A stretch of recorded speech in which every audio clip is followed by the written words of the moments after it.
Fala aí galera, beleza? Aqui quem fala é o David novamente. Galera, dessa vez nós vamos iniciar novamente a série de leitura comentada do livro do Michael Martin, certo? Que é esse aqui, né? Pra quem não sabe, O Mundo Sem Deus, Ensaios sobre o Ateísmo, certo? Bom, nós vamos iniciar aqui justamente para poder resetar aí a nossa série, ok? E restabelecê-la aí, de forma a não dar muita margem aí para questões de direitos autorais, ok? Justamente por isso que na maior parte do tempo vocês vão ver o meu rosto aqui, tudo bem? Vai ser um pouco diferente a dinâmica do que era antes, né? Quando a gente, quando nós estávamos fazendo aquele outro estilo de leitura comentada, né? Dessa vez vai ser esse estilo aqui, tudo bem? Mas enfim, vamos prosseguir aqui com a leitura, né? Começar justamente pelo primeiro capítulo que era do aliás, pelo capítulo que nós abordamos previamente, né? Como uma forma de início aqui no canal, né? Que era justamente aquele capítulo que eu tinha abordado por envolver, de certa forma, aí, uma simpatia, né? Uma campo comum de diálogo ali entre os ateus e os teístas, certo? Que é o capítulo 16 do livro, que é Ateísmo, a Teologia, né? A/Teologia e a Condição Pós-Moderna, né? Do John de Caputo, ok? Filósofo John de Caputo aí, ok? Bom, vamos prosseguir aqui com a leitura deste capítulo, né? O que será que esse capítulo trata, né? O que seria essa A/Teologia, certo? Bom, vamos lá. O pós-modernismo parece ser por todo lado, aos olhos dos crentes religiosos, uma continuação de Nietzsche de outra maneira. A última versão da ideia de que Deus está morto e tudo é permitido foi vigorosamente atacado pela direita cristã por ser um inimigo diabólico da religião, um ceticismo frívolo que corrói a possibilidade de qualquer absoluto, Deus, verdade ou moralidade, deixando-nos expostos aos lobos do relativismo. Então aqui ele fala sobre uma coisa, né, que ele chama de pós-modernismo, que seria justamente essa ideia de uma destruição e corrosão da ideia de um absoluto, né, de um centro fixo ali absoluto que envolve certas coisas, né, certas certezas aí que eram tidas pelos religiosos principalmente, certo? Aqui no caso seria, ele cita os exemplos de Deus, moralidade, né, e enfim, e verdade principalmente, né? E vocês vão entender mais ou menos como que se dá essa corrosão, né, que ele se refere, e por que os religiosos eles temem tanto isso, certo? E também vocês compreenderão, de certa forma, o porquê que isso também se apresenta como um problema para os ateus e naturalistas, principalmente, ok? Essa ideia de que não existe nenhum centro fixo, né? Nenhuma coisa ali que seja, em algum sentido, absoluto, né? Absoluto ali no sentido de objetivo, para ser mais específico, né? É uma coisa objetiva ali, de certa forma, que seja bem delimitada, ok? Vocês vão ver aqui que o pós-modernismo ele meio que corrói essa ideia, ok? Até mesmo de um naturalismo, de um ateísmo aí, como posições articuladas em termos de metafísica, ok? E aqui eu gostaria de fazer um esclarecimento anterior a toda essa discussão, né? É importante a gente definir bem, delimitar bem, para fins aqui da leitura comentada, né, para o decorrer da leitura comentada, a questão da metafísica. Muitos ateus, né, acham que metafísica é espiritualoidice, certo? É coisas de espiritualoidice, né, envolvendo espíritos, almas e coisas imateriais, ok? Mas essa não é a compreensão correta do que seria metafísica, ok? A compreensão correta do que seria metafísica é justamente uma área, né? Compreender que a metafísica, na verdade, é uma área da filosofia, né? É uma área da filosofia que estuda os fundamentos últimos da realidade, de certa forma, ok?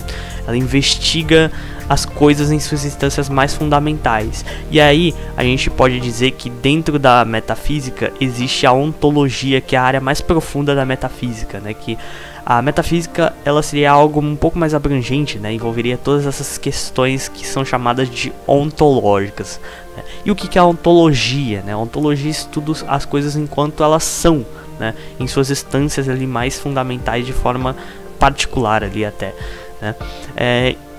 E o que eu quero dizer por isso, ok?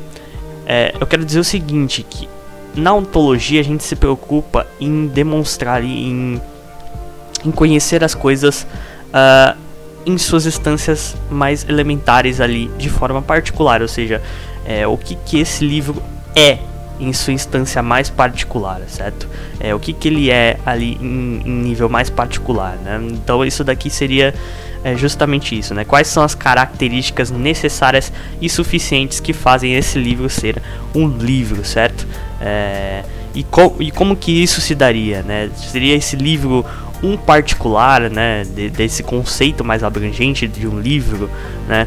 Ou seja, existiria um conceito de um livro que teria vários particulares instanciados, que no caso esse livro aqui ele é só um exemplar só de um conjunto, né, de um conceito ali que abarca outros particulares, outros tipos de livros iguais a esse aqui, ou até um pouco diferentes, mas que ainda compartilham características em comum que unificam eles nessa única definição. Será que seria isso? Então, é esse tipo de coisa que é discutido na metafísica, e mais especificamente na ontologia, certo? Tendo isso em mente, nós podemos aí prosseguir aqui com a leitura comentada, ok? Tendo em vista que o que se refere como metafísica é justamente isso que eu expliquei, tudo bem? Vamos lá agora.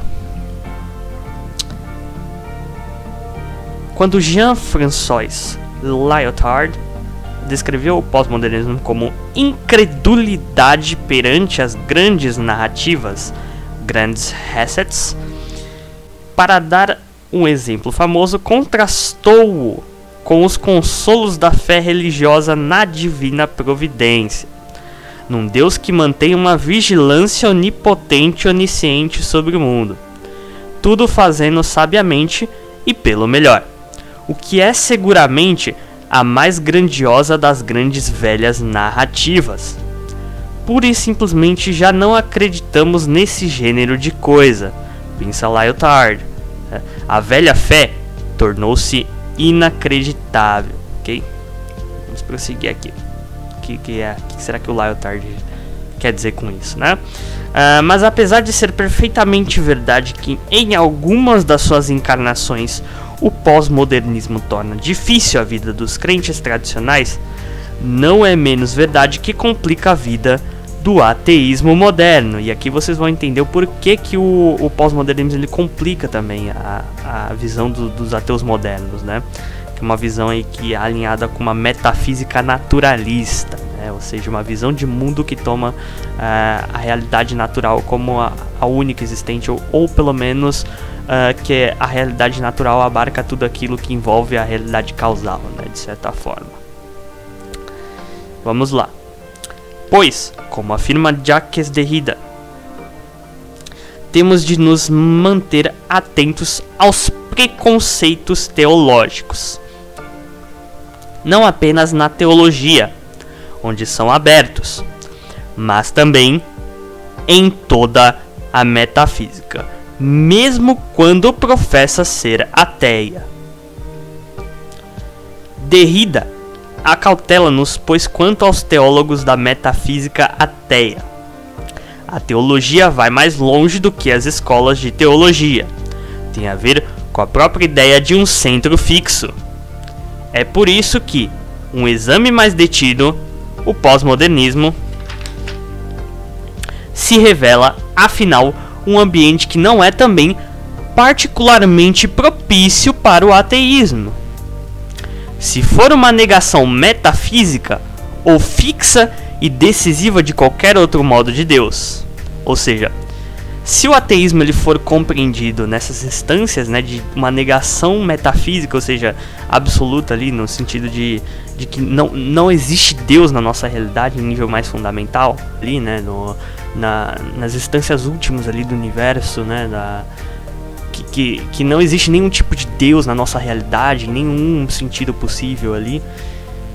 isso em si, né, seria problematizado pelo pensamento pós-moderno, porque o pensamento pós-moderno, como vocês vão ver, eles rejeitam essa ideia de um centro fixo, né, de uma decisão ali, né, acerca dos aspectos fundamentais da realidade, né.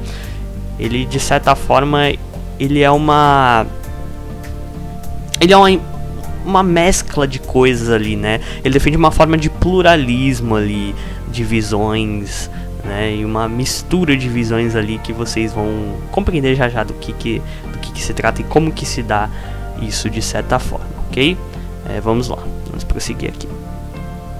Assim, emergiu recentemente uma versão do pensamento pós-moderno que é tão irritante para a direita religiosa quanto para muitos pós-modernistas secularistas, nenhum dos quais estava preparado. Um pensamento que identifica modernidade com secularização e vê na pós-modernidade uma abertura para o pós-secular, ok? E até para uma teologia pós-moderna, ok? Para vocês verem como é que é a coisa, né? Como é que se dá a coisa. São estes entrelaçamentos complexos que espero deslindar a seguir. Antes, contudo, uma palavra sobre a palavra pós-moderno, né? Originalmente introduzida na arquitetura para referir uma mistura de modernismo e citação histórica. Foi-lhe atribuída um significado filosófico por Lyotard em A Condição Pós-Moderna. O próprio Derrida rejeita a palavra porque sugere uma periodização histórica.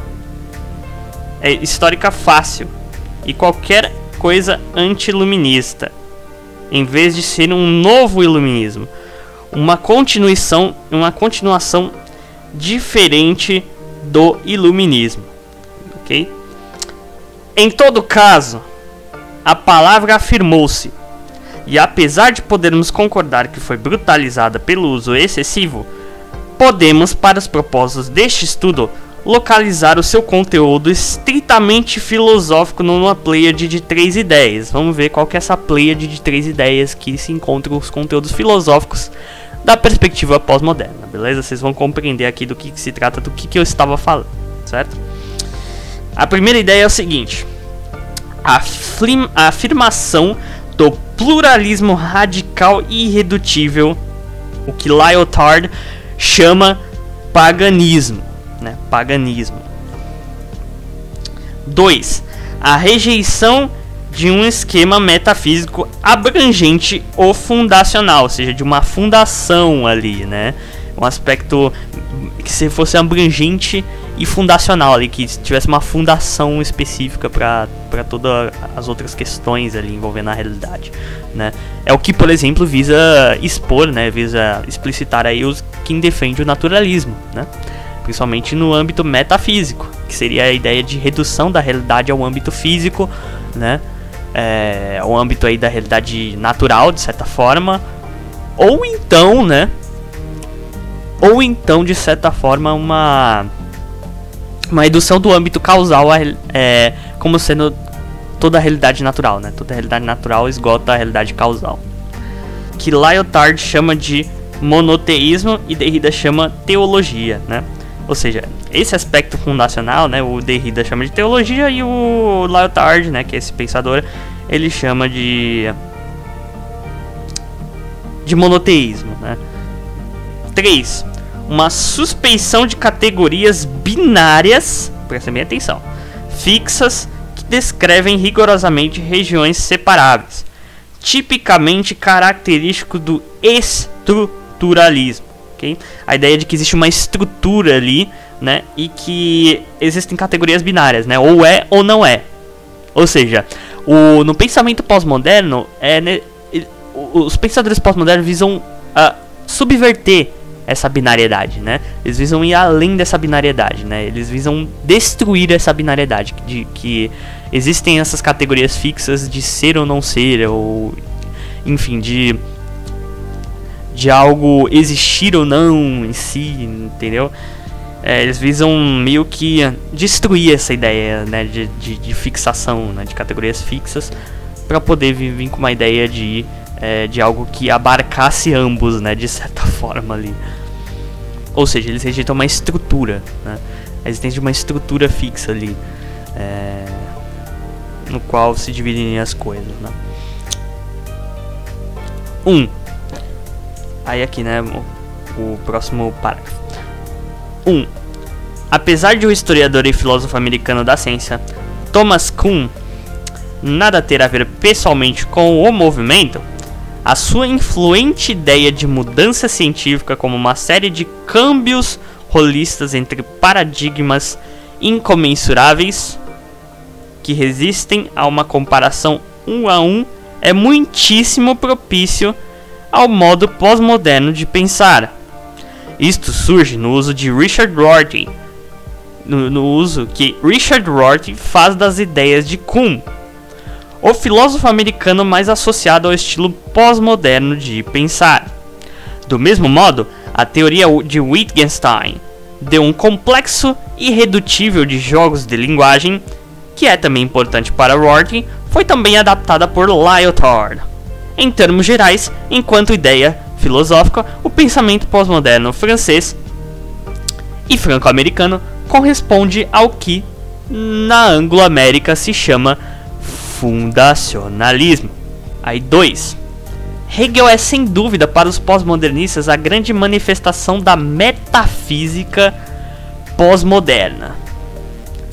Os pós-modernistas partilham a crítica de Hegel à racionalidade do iluminismo, segundo a qual este é um princípio abstrato e ahistórico, favorecendo antes a racionalidade complexa e concreta da existência social.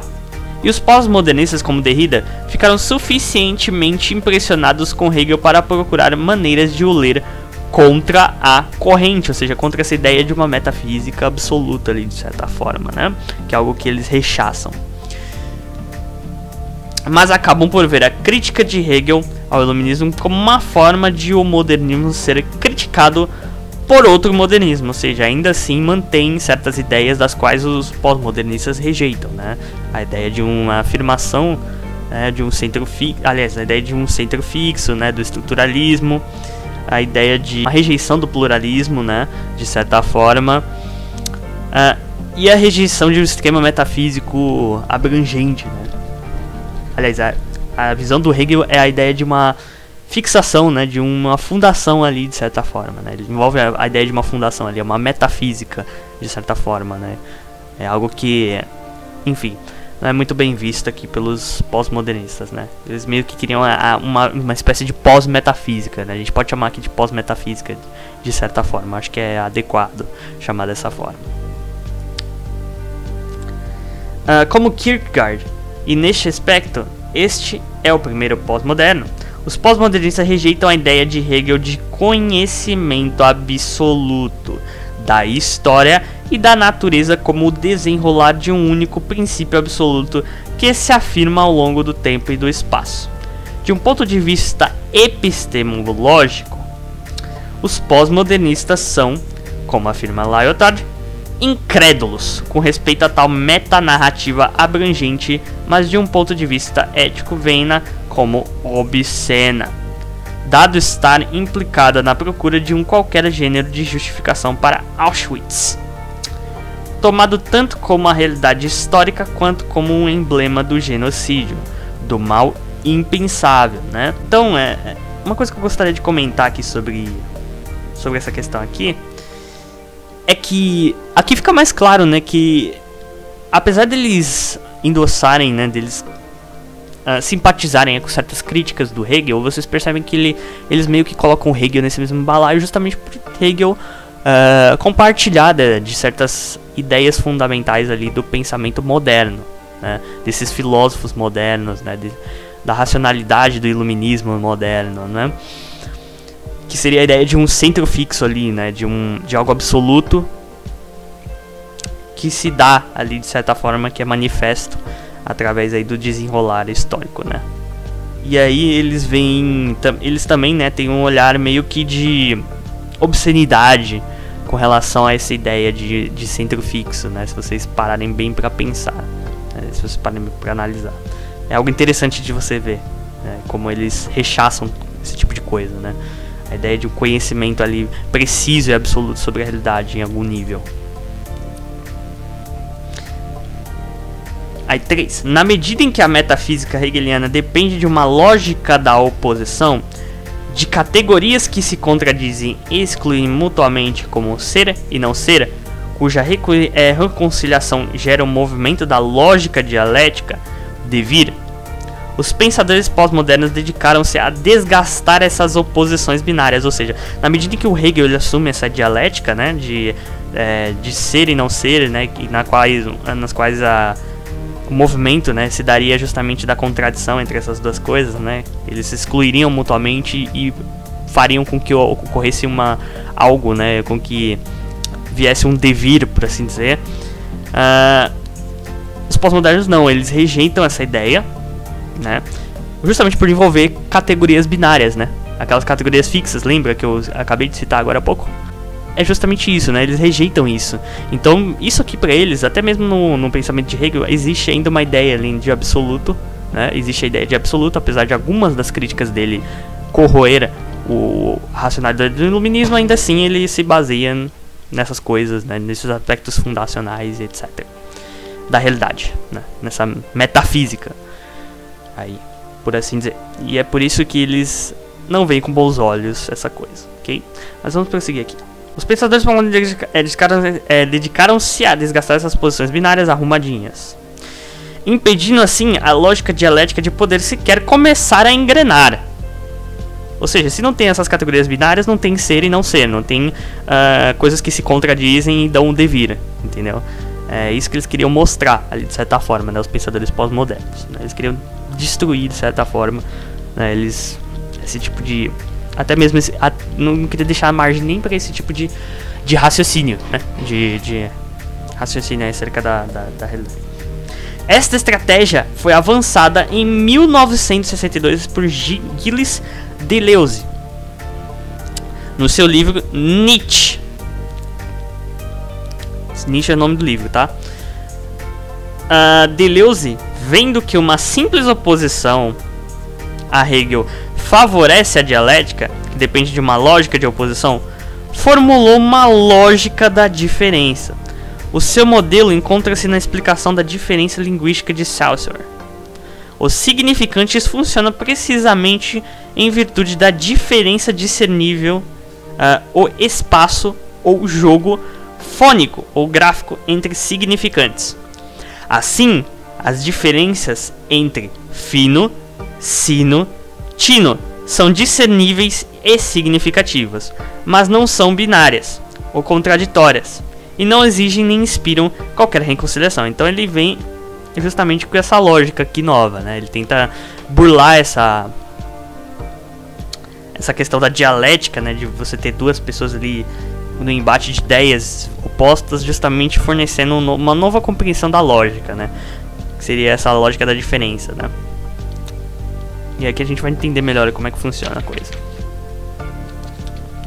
Apesar de a crítica pós-moderna destes pressupostos produzir resultados que são muito antagônicos às crenças religiosas tradicionais, os resultados não são menos destrutivos para a crítica ateia à religião, razão pela qual Derrida nos adverte quanto à teologia da metafísica ateia, ou seja, se a ideia, né, se a crítica dos ateus, a crítica dos naturalistas envolve a ideia de um centro fixo ali, envolve a ideia de uma fundação, envolve a ideia de categorias binárias, né, ser e não ser, ou seja, Deus existe ou não existe, né, no caso ali não existiria, né, na perspectiva ateísta.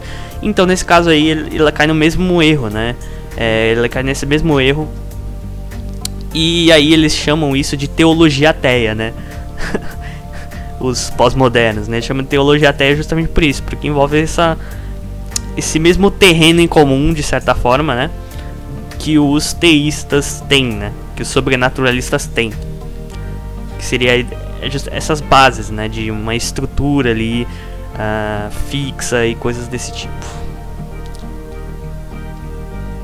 De fato, o ateísmo clássico é atacado em três frentes. Vamos lá, quais são as 3 frentes que o ateísmo clássico é atacado por essa noção aí, essas noções pós-modernas, certo? Ó, a primeira frente, né, em que o ateísmo é atacado. Dado uma pluralidade de discursos incomensuráveis, nada impede o discurso religioso de reafirmar os seus direitos como uma forma discursiva irredutível contra as críticas modernistas novecentistas da religião, um aspecto sublinhado por Wittgenstein, entre outros. Ou seja, se não envolve ali, se existe uma pluralidade de discursos incomensuráveis que não podem ser reduzidos, né, a nada, né, então, de certa forma, o discurso religioso volta a ter legitimidade frente aos discursos ateístas ali que visam estabelecer um centro fixo. Se não existe centro fixo, então existe uma pluralidade de discursos, né, de ideias incomensuráveis e irredutíveis. E se todos eles são formas legítimas de discurso, então o ateísmo não está tão mais legitimado quanto os religiosos estão mais legitimados aí em reafirmar a posição deles como uma posição ali adequada de ser defendida, né, uma posição adequada de ser adotada. Tal como o ateu também pode adotar. Então tanto um como o outro estaria simultaneamente ali em seus direitos de manterem suas posições, né, direitos epistêmicos de certa forma. Então nessa via que essa forma de ateísmo militante, né, que é o ateísmo que a gente defende aqui no canal, de certa forma, certo? Ele é atacado, certo? Aí qual que é a segunda frente que o ateísmo ele é atacado? Aí o John De Caputo ele vai falar aqui, né?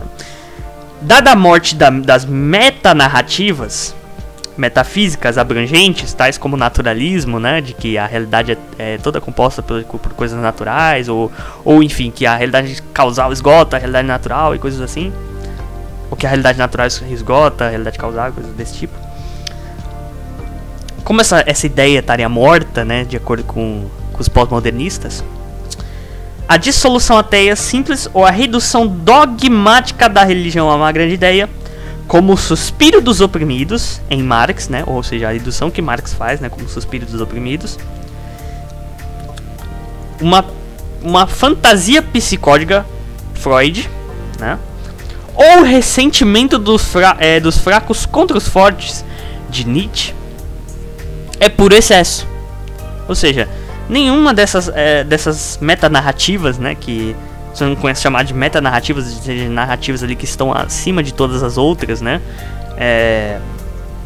abrangentes, nenhuma delas estaria viva e, portanto, não teriam legitimidade ali, né?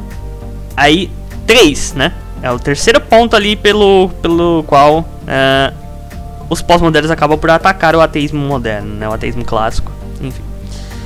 Por fim, a dúvida lançada pelos pós-modernistas aos pares binários, que afeta oposições teológicas como Deus, mundo, alma, corpo ou eternidade, tempo, não tem um efeito corrosivo menor em qualquer distinção clara entre teísmo, ateísmo ou entre o religioso e o secular.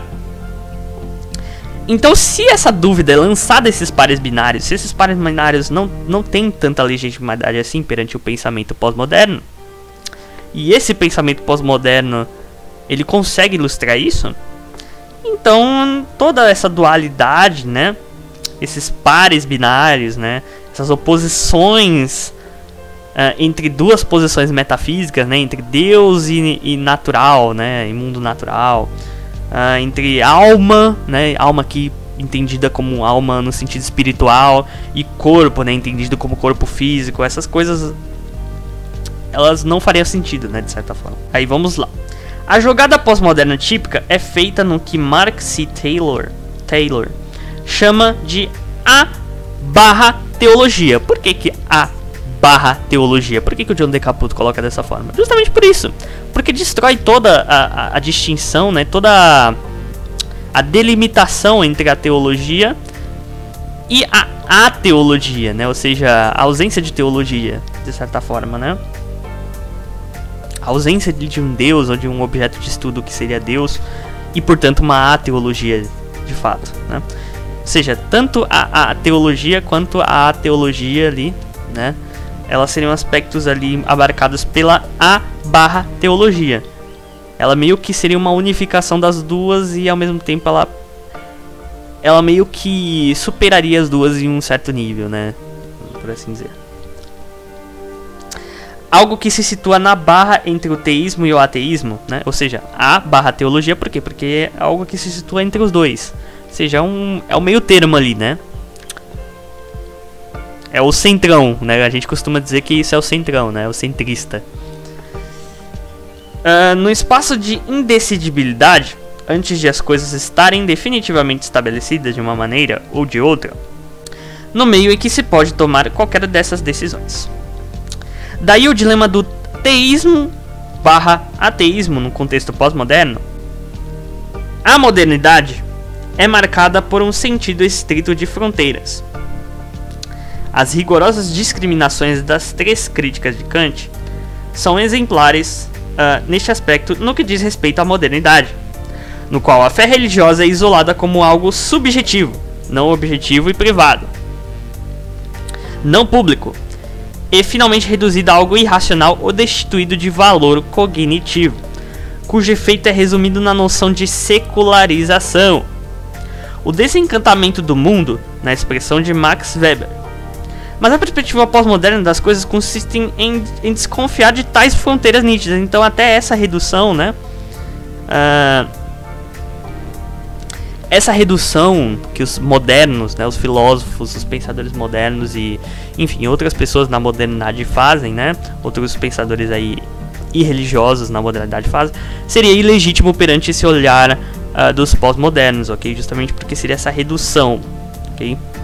Justamente porque eles rejeitam a categoria binária, né? Então, eles seriam céticos até mesmo com relação a essa fronteira, né? Não existiria essa fronteira nítida ali, igual a gente geralmente fala, né? De que, isso aqui é racional, isso aqui é racional. Não. Para eles é uma espécie de meio termo, entendeu? Assim, se a modernidade culmina numa decisiva morte de Deus, no fim de uma ilusão, então os pós-modernistas denunciam a ilusão do fim. O fim das grandes histórias sobre o fim.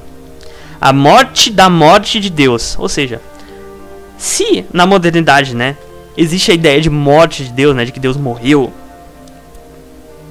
eles chegam e falam não. Na verdade o que morreu é essa ilusão aí de vocês, de que existe uma morte de Deus ou uma morte de qualquer coisa que seja. Na verdade isso daí é uma ilusão da morte de Deus. Da mesma forma como a existência de Deus, né, nessa perspectiva seria também ilusória, né, não existiria esse padrão absoluto. Então essa negação absoluta também de Deus não faria sentido, porque envolveria uma categoria binária, certo? Um centro fixo ali que rejeita a existência de Deus. Ou da religião, de certa forma. Mas então, a questão é, se os pós-modernistas tanto levantam problemas à crença religiosa quanto à descrição antirreligiosa, onde ficamos? Então é justamente isso, beleza. Eles levantam problemas para os ateus, né, para a perspectiva ateísta, para a perspectiva religiosa, para a perspectiva antirreligiosa. Mas e aí? A gente fica onde, cara? Essa pergunta que é suscitada, né, que o John Decaputo ele tá colocando aqui. A gente fica onde? Não tem aonde. E aí vocês vão compreender melhor por que não tem esse aonde. E por que esse pensamento ele é tão confuso, né? As pessoas que geralmente levam esse pensamento ao pé da letra, né? As últimas instâncias, as últimas consequências, acabam enlouquecendo, cara. Sinceramente. Ao meu ver, a pessoa que leva isso às últimas instâncias acaba enlouquecendo. Certo? E aí vocês vão compreender o porquê que eu penso isso, né? Acerca dessa questão. Ok? E por que é adequado a gente pensar esse tipo de coisa. Vou comentar mais à frente. O ponto de partida de qualquer explicação das venturas de Deus, no pensamento pós-moderno, é a noção de Friedrich Nietzsche, da morte de Deus. Pois Nietzsche é, mais do que ninguém, responsável pelo lado ateu do pensamento pós-moderno. No seu sentido mais restrito, Nietzsche referia-se ao que Kierkegaard atacava sob o termo cristandade, no mundo cada vez mais secular e burguês no século XIX. a fé religiosa tornara-se moribunda, ou estava rapidamente a tornar-se moribunda. A afirmação era tanto uma previsão quanto uma descrição. Então aí é uma afirmação e uma descrição, né? Porque praticamente era o que estava acontecendo, de certa forma. Por isso que dizem que o Nietzsche ele meio que previu, né? De certa forma. Kierkegaard e Nietzsche são as duas figuras de fundo do século XIX do pensamento pós-moderno contemporâneo. Razão pela qual inclui versões religiosas e anti-religiosas, como acontecia com o existencialismo. Deste grande acontecimento, Nietzsche terá sido o profeta. Então o pessoal até brinca, né, falando que ele é o profeta, né, porque ele previu aí a decadência da religião ao longo do tempo, né, a secularização da religião, de certa forma. E se vocês pararem para pensar, as pessoas não dão muita bola, né, hoje em dia para a religião. Não tanto quanto era antigamente. Mas como acontece com a maior parte das profecias, os resultados têm sido desiguais. Enquanto algo como isso pode estar a ocorrer na Europa Ocidental, nada nesse gênero ocorreu nos Estados Unidos, para não falar da América do Sul, do Médio Oriente, da Ásia, da África ou do bloco de leste pós-soviético. Os sociólogos que escreveram sobre a secularização da América nos anos 60 do século XX foram rapidamente reenviados para a mesa de trabalho para escrever sobre a sua dessecularização, ou seja, a profecia do Nietzsche não foi completa, né?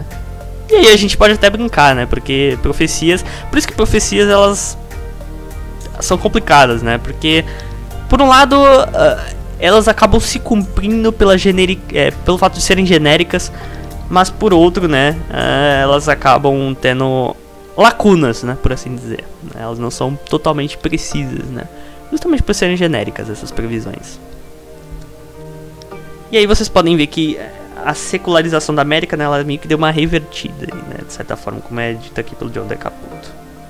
Mas em geral, a morte de Deus representava o fim do ideal ascético, da crença num qualquer gênero de centro absoluto ou fundação inabalável.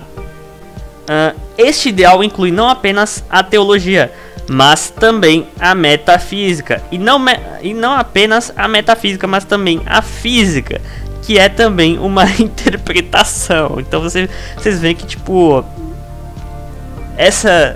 esse pensamento pós-moderno, né, ele começa assim, ele começa com primeiro derruba ali a religião, né? Derruba a ideia de um absoluto ali religioso. Depois ele derruba a ideia de uma metafísica ali, né? De uma estrutura ali, de algo que lide com os fundamentos da realidade, né? A ideia de fundamentos da realidade. Aí daqui a pouco já tá negando a física, né? Já tá relativizando a física, né, de certa forma. E aí daqui a pouco tudo é só uma interpretação.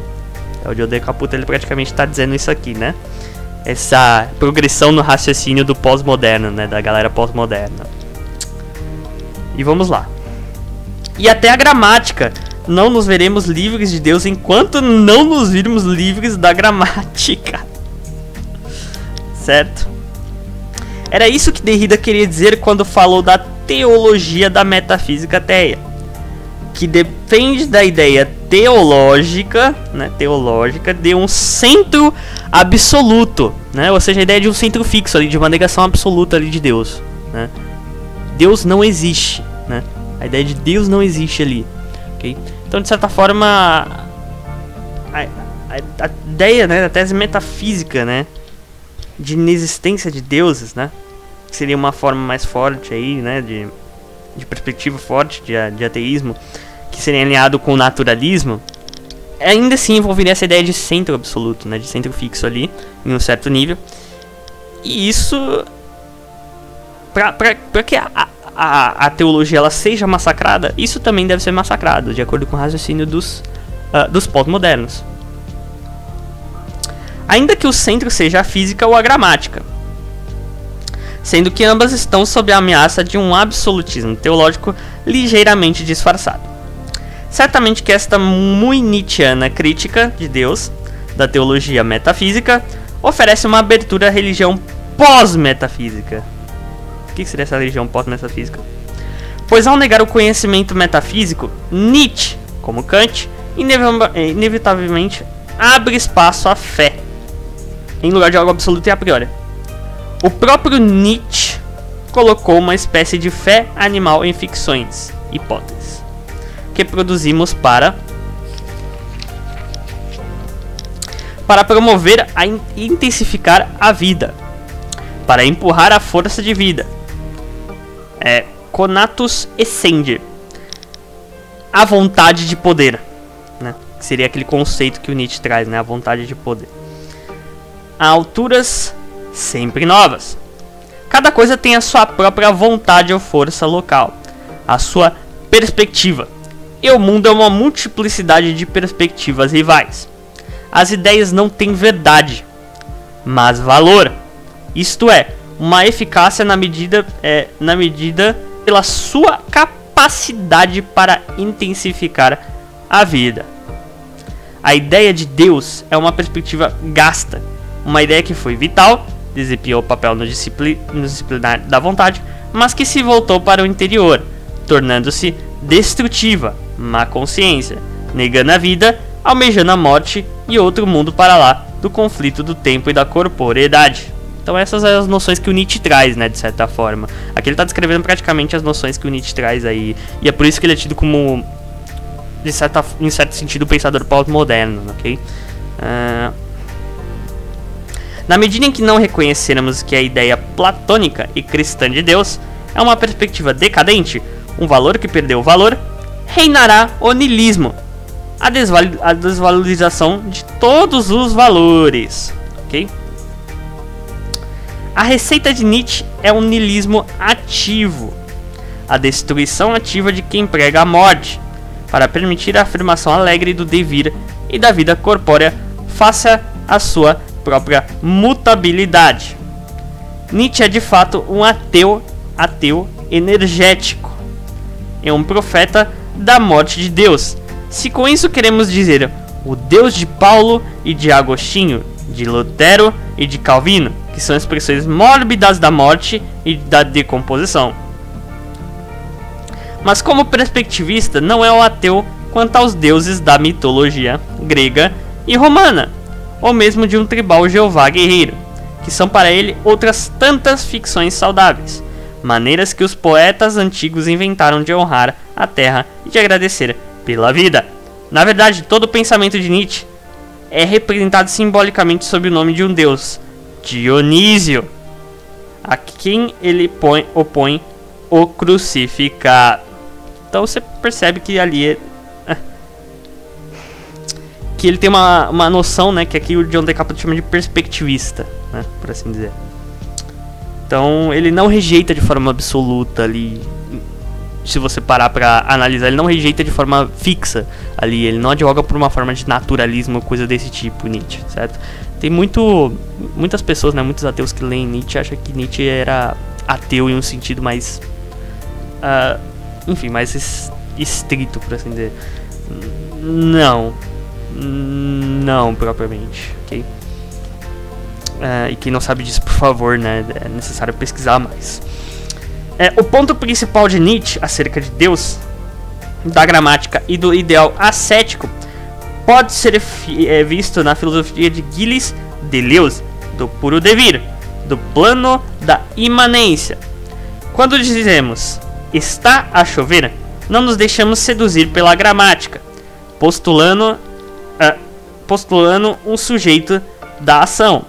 Não separamos a ação do atuante. Aderir rigorosamente ao plano da imanência é assim afirmar a univocidade do ser, Scotto, né? Como um jogo de diferenças, Nietzsche, de intensidades infinitamente variáveis, de superfície sem espessura. A filosofia tende a evitar a ilusão de postular um qualquer ponto transcendente sobre a diferença que estabilize o devir, como a substância, ou acima da diferença que imponha a diferença no substrato indiferenciado abaixo de si, como Deus, ou que produza diferenças como no construtos mentais, como no representacionismo epistemológico, ou como efeitos sistêmicos dos significantes opostos, como no estruturalismo. Essas são apenas outras variações da ideia de um centro estabilizador, ou seja, essas ideias aqui que ele citou, né, são só outras formas de falar sobre essa ideia de um centro ali que estabilize as coisas, que centre as coisas, né, que deixa meio que padronizado as coisas ali, e na qual poderia servir como uma régua ali, universal, ok? Essa ideia aí. O devir não exige explicações transcendentes como Deus ou a mente, mas transcendentais, cultivadas imanentemente a partir do seio dos próprios acontecimentos ou diferenças. Contudo, Deleuze acrescenta uma surpresa. Podemos voluntariamente, de olhos bem abertos, abraçar a ligação ilusória entre Deus e a gramática, fazendo a sua pantomima e desfrutando do jogo de simulacros. O nosso tempo descobriu a teologia, né? A teologia como a ciência de entidades inexistentes que animam a linguagem e dão às nossas vidas uma efervescência ou fulgor, como ler Alice no País das Maravilhas. A figura crucial em qualquer discussão de Deus no pensamento continental do século XX é Martin Heidegger, cujo projeto de superação da metafísica delimita o espaço no seio do qual o pensamento continental do século XX tem lugar. Nos seus primeiros escritos, que culminam no Ser e Tempo, 1927, Heidegger construiu uma ontologia existencial que é uma formalização tanto do homem de sabedoria prática de Aristóteles, Ética Nicômaco, como da experiência cristã primitiva do tempo presente nas cartas paulinas. Nesta ontologia, afirmou Heidegger, temos de praticar um ateísmo metodológico, uma suspensão sistemática ou a epoque dos dados da revelação e da fé em Deus, para isolar a estrutura formal da vida fáctica do Dasein. Okay? Apesar de a explicação do Dasein autêntico no Ser e Tempo ser extraído de uma leitura de Paulo, Agostinho e Kierkegaard, Heidegger insiste que é metodologicamente neutra, fornecendo um fundamento ontológico existencial em cuja base se pode fazer a escolha ôntica a favor ou contra Deus, da imortalidade de um ideal ético em particular. Essas são questões a decidir por cada indivíduo existente, e não por uma ontologia formal. Nos escritos tardios, Heidegger muda para o ponto de vista a que chama a história do ser. O ser foi originalmente iluminado por apenas um momento na experiência grega primordial, pré-socrática, inscrita em palavras de poder elementar como logos, physis e aletheia, e depois gradualmente ocluída pelo avanço da metafísica. Na metafísica, o sujeito representa um objeto, Gegenstand, que é uma tendência latente da metafísica grega e medieval que despertou explicitamente com Descartes e a modernidade. Assim, a ontoteológica, oitocentista, uma ciência de Deus como causa sui, como Deus dos filósofos de Pascal, é uma criação tipicamente moderna na qual é já como se Deus estivesse morto.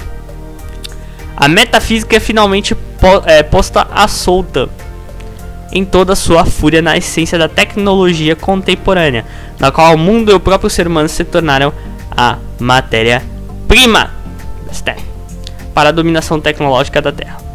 A tecnologia conclui o que Nietzsche chamou a morte de Deus, o niilismo, agora redefinido como uma era de carência na qual o ser foi escravizado no seu verdadeiro poder.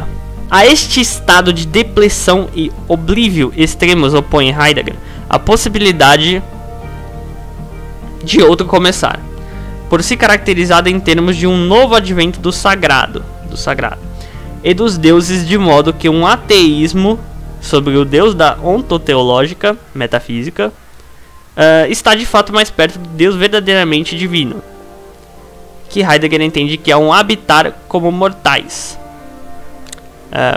na Terra, sob os céus e perante os deuses. Uma imagem retirada principalmente da poesia de Hölderlin. Pela morte de Deus, Heidegger entende, pois, o escurecer tecnológico da Terra, e pelo regresso do sagrado, uma experiência puramente poética, mais próxima do romantismo alemão do que da fé bíblica.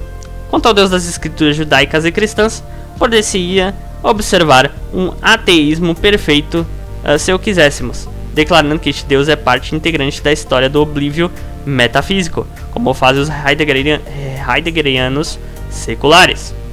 Mas pela mesma ordem de ideias, o que o Heidegger tardio afirma sobre a linguagem, o pensamento meditativo, o sagrado e a superação da ontoteologia é tão evocativo que Derrida pôde construir um diálogo ficcional de teólogos cristãos com Heidegger tardio, no qual os teólogos confessam que isto é precisamente o que vinham a dizer desde sempre. Então vamos ver aqui como é que se estrutura esse diálogo, né? Como é que se estrutura essa coisa aqui.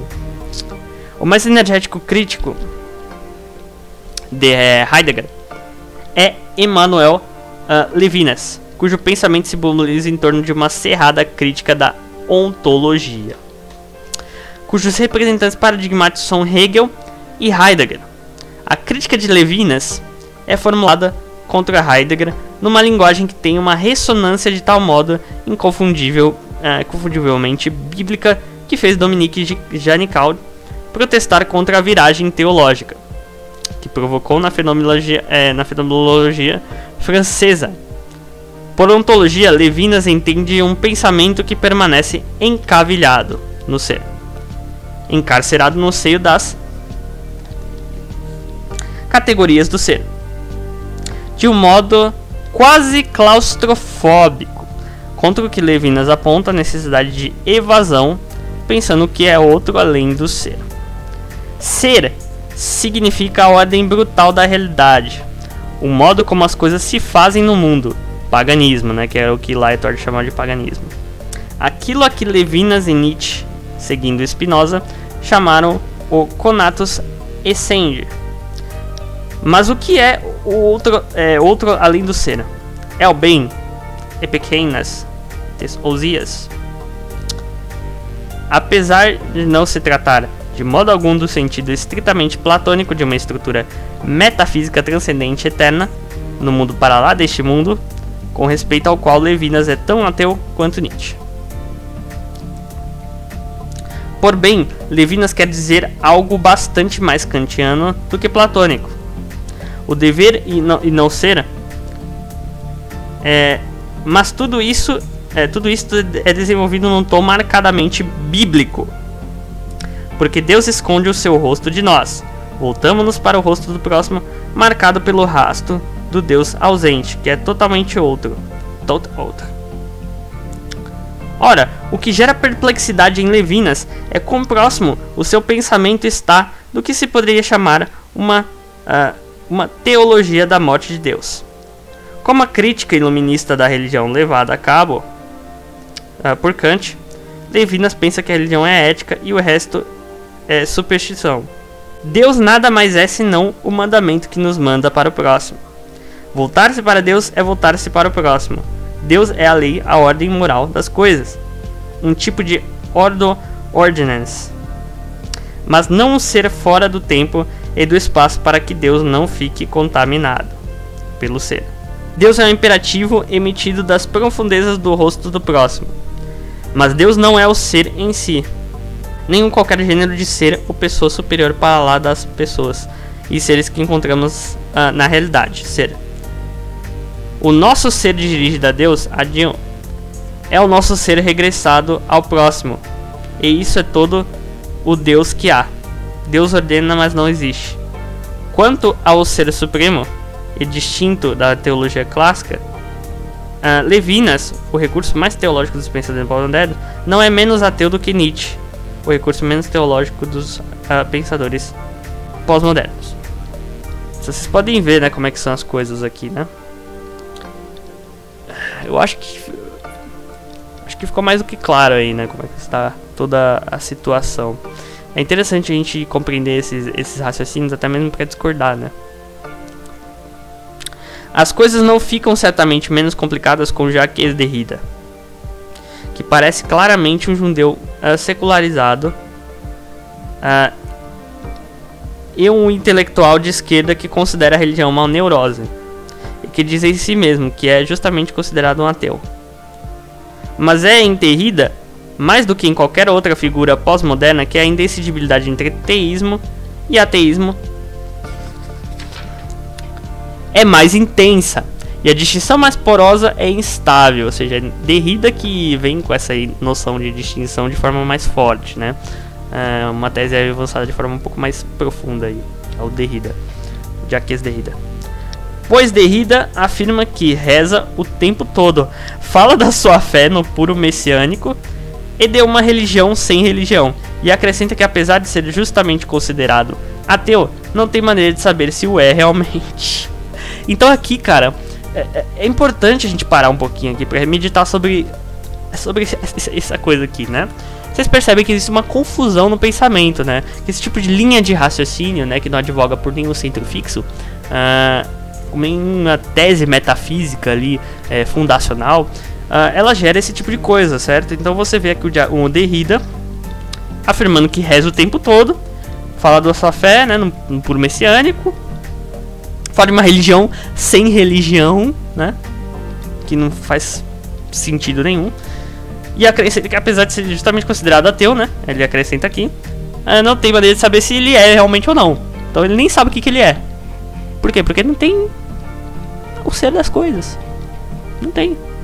Não tem o que as coisas são em si mesmas. Não tem isso. Não tem centro fixo. Entendeu? Então é complicado. Vamos lá. Nos seus primeiros escritos, Derrida criticou a ideia de Deus como um sonho de plenitude, de presença sem diferença, que faz o jogo dos significantes repousar numa fundação absoluta. Uma tentativa de encontrar refúgio na proteção enciclopédica da teologia. Tudo isto parece envolver a sua crítica da metafísica da presença, no ceticismo religioso e talvez no ateísmo explícito. Ao mesmo tempo, Derrida foi acusado ou congratulado de ser um teólogo negativo. Quando Derrida descreveu a difference, né, a diferença, como sendo em si nenhuma palavra, nenhum conceito, mas a condição de possibilidade quase transcendental das palavras e dos conceitos. Isso pareceu-se bastante com o Deus absconditus da teologia negativa, né? Ou seja, ele trouxe essa ideia aqui, né, de condição de possibilidade quase transcendental, né, das palavras e dos conceitos. E aí o pessoal começou a chamar ele de teólogo negativo por causa disso, né? Ou seja, de que um cara que visava falar sobre Deus, né, de forma negativa, né? Visava chegar no conhecimento de Deus através do que é chamado de via negativa. Ou seja, você conhecer Deus através das coisas que ele não é, né? Através das coisas que ele não é, de certa forma, né? Através de negações ali. Mas ele não é, né? Ambos os aspectos estão corretos, né? A diferença não sai de cena por se tratar de um ser para lá do ser, hiperousias, ou sai de cena por se tratar de ou de uma divindade para lá de Deus, a maneira da teologia negativa clássica. É ilusiva não por ser transcendente, mas por ser uma condição transcendental de possibilidade, uma bending e não uma ding, né? Aqui eles falando em latim, tá, galera? Não liguem muito pra eu ler dessa forma, que é o latim. Um quo, e não um quod. Uma condição neutra que torna possível afirmar ou negar ou suspender o juízo sobre Deus. Mas note-se, por favor, que há um quase transcendental e não um novo centro metafísico, o que significa que torna essas coisas possíveis apenas de maneira a garantir que seja o que for que digamos a favor ou contra Deus, podemos ter de o desdizer. Ou seja, é um negócio meia boca, né? Um quase transcendental, por assim dizer. Que abre margem ainda para a ausência desse centro fixo. esse tipo de raciocínio, né, de ideia do Derrida. Logo, o nosso ateísmo pode ser habitado por dentro por garantias teológicas, e a nossa teologia pode ser uma forma disfarçada de ateísmo. Em suma, não há qualquer argumento ontológico negativo contra Deus sugerido na diferença. Nem a diferença se deve confundir com Deus. Em escritos posteriores, Derrida fala da afirmação do indesconstruível. A própria desconstrução começou a aparecer-se como um certo tipo de religião teológica. Numa palestra hoje famosa de 1989, proferida na Escola Cardoso de Direito, Derrida distinguiu o direito, que é uma construção contingente positiva e por isso desconstruível, revisível, revogável, e a justiça em si, que se existe tal coisa, não é desconstruível. Sem esta revisibilidade, o direito seria um tirano intransigente. Assim, poder desconstruir o direito é uma condição de possibilidade da sua justeza. Sendo a justiça esse algo afirmativo, indesconstruível, à luz do qual se desconstrói as leis. A justiça, se há tal coisa, não é desconstruível. Num certo sentido, nunca há justiça, pois seja o que for que exista, é um direito positivo condicionado, e a justiça é o que desejamos, e não o que existe. Como Deus de Levinas, a justiça convoca, mas a justiça não existe, verdadeiramente, exceto na medida em que adquire a força da lei nessas coisas desconstruíveis a que chamamos leis positivas, mais ou menos justas. Depois de 1989, Derrida analisou uma série de estruturas indesconstruíveis: dádiva e perdão, hospitalidade e amizade, e o mais notável, a democracia por vir. Além disso, o nome de Deus, até então criticado como termo teológico, o centro absoluto, o que faz parar o jogo de significantes e faz os discursos parar, uma presença completa, um transcendental significado. É tomado como o nome de um desejo para lá do desejo, de uma memória e promessa, um nome que se anula e tenta apagar o seu próprio rastro, e é como tal insuscetível de ser capturado. O nome de Deus invoca substituição e tradução sem fim, enreda-se em indecidibilidade ineradicável. Quando a Escritura afirma que Deus é amor, nunca saberemos se isso quer dizer que o amor é o melhor nome que temos para Deus, ou se Deus é o melhor nome que temos para o amor, sendo esta última posição ateia, né? Ou seja, a redução, né, de um ao outro, de certa forma. Assumida por Lucy Irigaray, né? Que muitas vezes formula suas explicações do amor com os atributos da religião e da divindade. Quando perguntar a Derrida por que afirma que é justamente considerado ateu em vez de dizer apenas sou ateu, respondeu que é por não saber. Com isso não queria dizer que está pessoalmente confundido quanto ao que pensa. Quer dizer, em primeiro lugar, que há sempre várias vozes rivais no seio do eu que dizem eu acredito ou eu não acredito. Ou seja, cara, por mais que ele diga que não tá confuso, essa ideia de várias vozes na sua cabeça dizendo que é e não é ao mesmo tempo, essas coisas que são implicadas por esse tipo de raciocínio, se vocês pararem pra analisar, indicam um aspecto de loucura, né? Se vocês pararem pra pensar um pouquinho, né?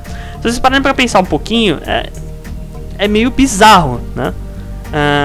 Esse tipo de raciocínio, porque realmente ele propicia esse tipo de coisa. Se não tem um centro fixo, então não tem uma decisão ali definitiva acerca do negócio, né? Nem mesmo uma possibilidade de decisão definitiva, né? Que é tudo que nós precisaríamos para defender a ideia de pelo menos um centro fixo, seja lá qual for ele, né?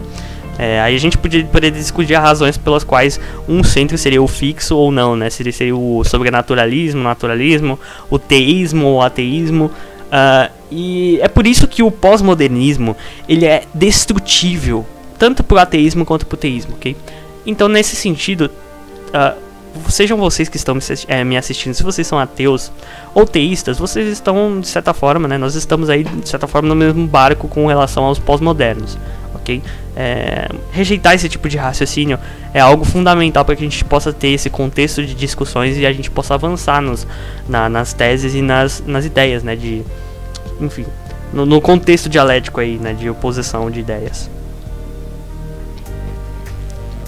De contraposição de ideias opostas.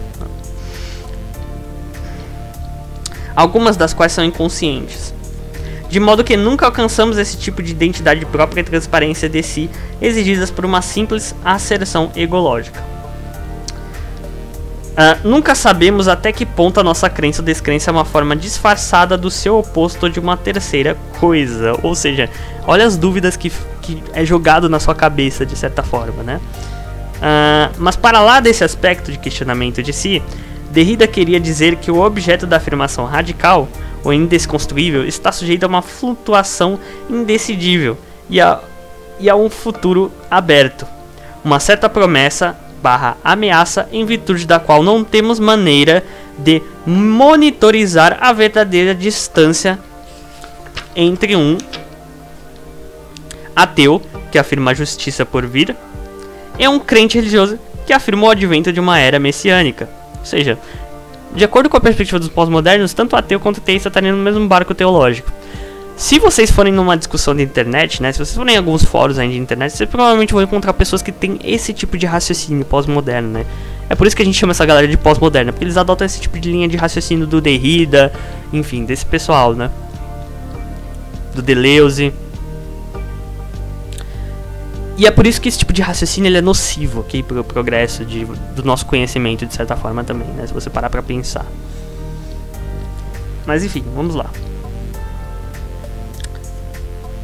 Derrida distinguiu o messiânico estrutural, uma afirmação indeterminada do porvir, avenir, dos sistemas determinados de crença dos messianismos concretos, como o cristianismo, que esperam pela segunda vinda de Jesus.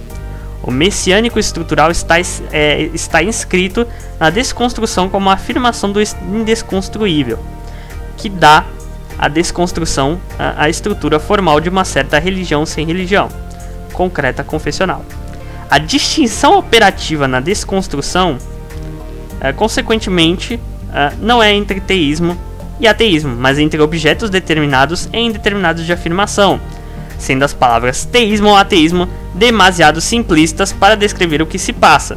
É por isso que quando lhe perguntaram o que pensa da morte de Deus, Derrida respondeu que não acredita na simples morte, seja do que for. As permutações de que o pensamento pós-moderno é capaz são também vivamente ilustradas pelo paradoxo da forma teológica que o ateísmo adquiriu a partir dos anos 60 do século XX, principalmente no mundo anglo-americano. Na teologia da morte de Deus, na qual reconhecemos uma certa continuação da crítica transformacional de Feuerbach a Hegel, a ideia desorientadora é produzir não um ateísmo simples à maneira de David Hume ou Bertrand Russell, olha só, prestem atenção, mas uma teologia ateia, com raízes históricas na própria teologia. O que se quer dizer com isto é uma análise de como a transcendência de Deus se tornou imanente no mundo, ou seja, de como essa coisa, né, essa ideia de transcendência de Deus se converteu de certa forma, né, teve uma convertibilidade ali na ideia de uma imanência, né, de algo que emana ali no mundo, de modo a permitir que o mundo secular soe em termos de ecos deixados pelo Deus morto, ou tornado imanente para o qual se exige um ouvido teológico. A versão britânica deste movimento foi marcada pelo aparecimento do livro muito vendido do bispo John Hobson, Honest to God, que começa com citações de Paul Tillich, Dietrich Bonhoeffer e Rudolf Bultmann. Para Robson, seguindo Tillich, o cristão é hoje chamado a reconhecer que Deus não é nem o ser lá em cima, astronomia pré-coperniciana, nem algo lá fora, transcendência metafísica. Deus está aqui, entre as alegrias e tristezas da vida humana, no próprio chão do nosso ser. E o único verdadeiro ateu é quem nega que a vida tem espessura e seriedade. A expressão filosófica mais sofisticada do movimento é o irrealismo teológico. de Don Cupid. Para Cupid, a palavra Deus nem refere o chão de ser de Tillet, nenhuma entidade na realidade que responda a esse nome, constituindo antes um focus imaginários, né, um foco de imaginário ali, como escreve George Pattison, em torno do qual se pode organizar o projeto estritamente humano de configuração autônoma dos nossos valores espirituais. Então Deus ali, através desse movimento pós-moderno, Deus pode ser de certa forma reinterpretado ali, de uma forma a fortalecer uma forma de irrealismo teológico. O que é o irrealismo teológico? A ideia de que não existe um ser ali metafísico na realidade, né, que fundamenta a estrutura última da realidade, coisas desse tipo. Mas a ideia de que Deus seria só uma ideia, ou seria só um conceito ali que abrange a nossa vida. Ele faz parte da nossa vida na medida em que nós vivemos, né, e organizamos nossos projetos humanos, e as nossas configurações espirituais, né, nossos valores espirituais, e coisas desse tipo. Nos seus escritos posteriores, sob a influência de Derrida, Cupid gravitou para lá da linguagem de um sujeito humano autônomo, por ser uma formulação demasiado modernista, e adotou, ao invés, a ideia pós-moderna desconstrutivista de um sujeito disseminado. A mesma viragem é uma versão modernista da teologia da morte de Deus, para uma pós-modernista, uma vez mais sob a influência de Derrida. Encontra-se também nos Estados Unidos. A mais conhecida das teologias ateias mais antigas dos Estados Unidos é a de Thomas J. Altizer, The Gospel of Christian Atheism, que adota a perspectiva de Hegel de que o Deus judaico é um ser alheio e puro, a religião do Pai, que é primeiro negado pela encarnação, a religião do Filho, e depois suplantado quando a realidade empírica do Filho Jesus é destruída, crucifixão, para que o princípio divino possa ser distribuído por todos, a religião pós-pascual do Espírito. Apesar de Hegel considerar o cristianismo uma história imagética, Vorstellung, como uma série de vitrais de uma verdade conceptual que só poderia formular-se na metafísica do idealismo absoluto, Altizer sustenta de um modo algo mais literal que num ato de autossacrifício divino, Deus abdicou da transcendência, tornou-se carne em Cristo e morreu na cruz, granjeando o futuro apocalíptico por especificar.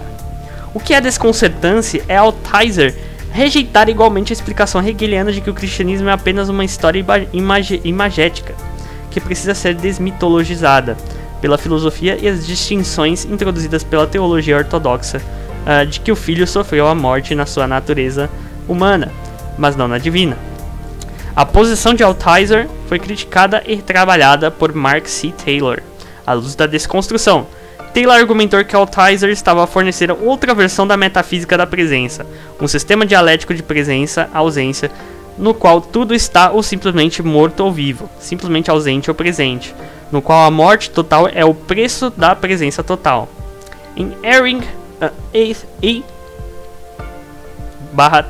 Theology, 1984, o livro que foi para muitos leitores a primeira inserção da obra de Derrida na teologia, Taylor descreve a desconstrução como a hermenêutica da morte de Deus, querendo dizer não a dialética modernista preto ou branco de Altizer, mas a indecidibilidade matizada do a/teológico, na qual se atrapalha a distinção clara entre o teológico e o ateísta, né? Então você vê como é que essa coisa se estrutura aqui, né? Como é que acaba deturpando um pouco aqui as coisas, né? De certa forma, se você parar pra pensar, né? A ideia de rejeição de um centro fixo é complicada, porque ela gera essas várias interpretações, essas várias noções muito esparsas, sabe? No sentido de, tipo, muito abrangentes e enfim, e plurais, que impedem aí algum grau de decidibilidade acerca de certas questões sobre a nossa realidade, né? É uma linha de raciocínio muito problemática, ao meu ver. E creio que seja, ao meu ver, da maioria dos religiosos e religiosas que estão me assistindo também. A crítica de Taylor a Altizer é paralela ao que um deleuziano diria da afirmação tilletiana de Robson da profundidade ao chão de ser, que é ainda demasiado teológica ou modernista, pois apesar de Deus não ser já transcendente, é ainda usado como um modo de estabilizar o devir, como o centro fundacional do nosso ser.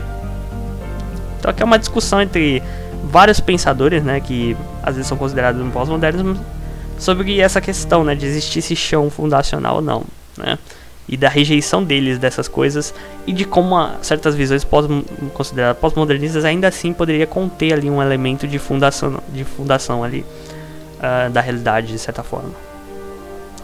Mas Taylor foi, por sua vez, criticado por não aderir rigorosamente às exigências do programa A/teológico, por não manter a barra ou indecidibilidade entre teologia e ateísmo, e por permitir que o teológico se dissipasse simplesmente sem dele nada restar no mundo de jogo aleatório e tabuleiros de xadrez sem fundo.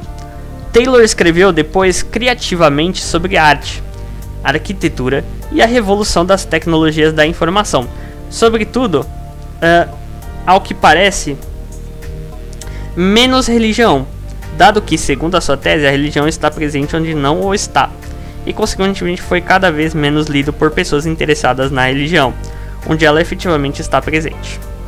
O uso da desconstrução de Taylor na teologia foi guiado em grande medida por uma certa leitura de Derrida que era dominante nos Estados Unidos nas décadas de 60 e 70 do século 20, ao passo que os escritos recentes sobre a desconstrução e a religião partem dos escritos das últimas 2 décadas de vida de Derrida. Nesses textos, a desconstrução é descrita não em termos de um jogo sem fim de significantes, mas antes como uma afirmação do impossível, de um desejo para lá do desejo do indesconstruível, de modo que a desconstrução se estrutura como uma certa fé ou religião sem religião. A teologia secular de Charles Wingst estava associada ao primeiro movimento da morte de Deus, mas ao deitar mão da ideia de desejo teológico nos seus escritos posteriores, Wingst fez uma interessante aliança com Deleuze e o uso posterior pós-Ehring da desconstrução na teologia. Gianni Vattimo, que anteriormente tinha traçado a hermenêutica do niilismo ou da morte de Deus nos seus escritos mais recentes, acabou por ver no desmembramento do Deus da velha ontoteologia uma nova vida para o cristianismo como religião de amor, paz e justiça na terra, na base da qual Vattimo entrou em diálogo com a ideia de Rorty de esperança democrática. O mais recente capítulo na história do ateísmo pós-moderno encontra-se na reação contra as tendências especificamente modernas que destaquei. Slavoj Žižek, o filósofo Slavoj Žižek, queixa-se que o pós-modernismo é um tipo de permissividade no qual tudo é possível sob a designação de políticas da identidade, correção política, liberalismo ou capitalismo. Um dos seus mais deploráveis desenvolvimentos, afirma, é o regresso da religião, não apenas a religião fundamentalista e a religião nova era, mas até a religião sem religião, que se encontra no seio da própria desconstrução, e portanto se toda a ideia de pós-secularismo que temos vindo a discutir. Como ateu, leninista e lacaniano, Zizek alerta que a melhor maneira de combater todo este obscurantismo, religião, não é atacá-lo frontalmente, mas usar o tipo de estratégia de cavalo de Troia, que se encontra na leitura que Alain Badiou faz de São Paulo. Então você pode ver aqui que o Slavoj Žižek, que é um pensador marxista, vocês provavelmente devem conhecer alguma coisa dele. Ele já aponta que isso aqui é um problema, É um problema porque... Só que da visão dele, esse problema seria alinhado com a ideia de políticas de identidade, de correção política, liberalismo e capitalismo, de certa forma. Envolveria ali com uma ideia de permissividade dessas coisas, de tal forma supostamente legitimar essas coisas sob o viés de uma religião sem religião, que seria essa coisa da desconstrução. Infiltrando-se no campo religioso e ratificando corajosamente a linhagem do cristianismo ao marxismo. Zizek vê a defesa do cristianismo de Badiou contra suas corrupções pós-modernas como modelo da esquerda radical, que tende a defender o marxismo-leninismo intrépido e radical contra sua corrupção pelo enfesado humanismo liberal. O São Paulo de Badiou exibe, apesar de o fazer de modo estritamente formal, todas as marcas de um militante marxista, pessoalmente galvanizado por um acontecimento singular que lhe muda a vida. Paulo entrega-se com zelo apostólico a declarar a sua verdade, empreendendo uma missão mundial para transformar esse acontecimento singular numa verdade universal, pois o que for verdade é verdade para todos.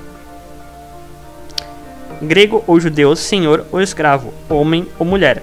Claro que o ponto fundamental de Badiou é que a verdade de Paulo, a ressurreição, é uma pura fábula, que Paulo está a falar da verdade marxista de uma maneira mistificadora.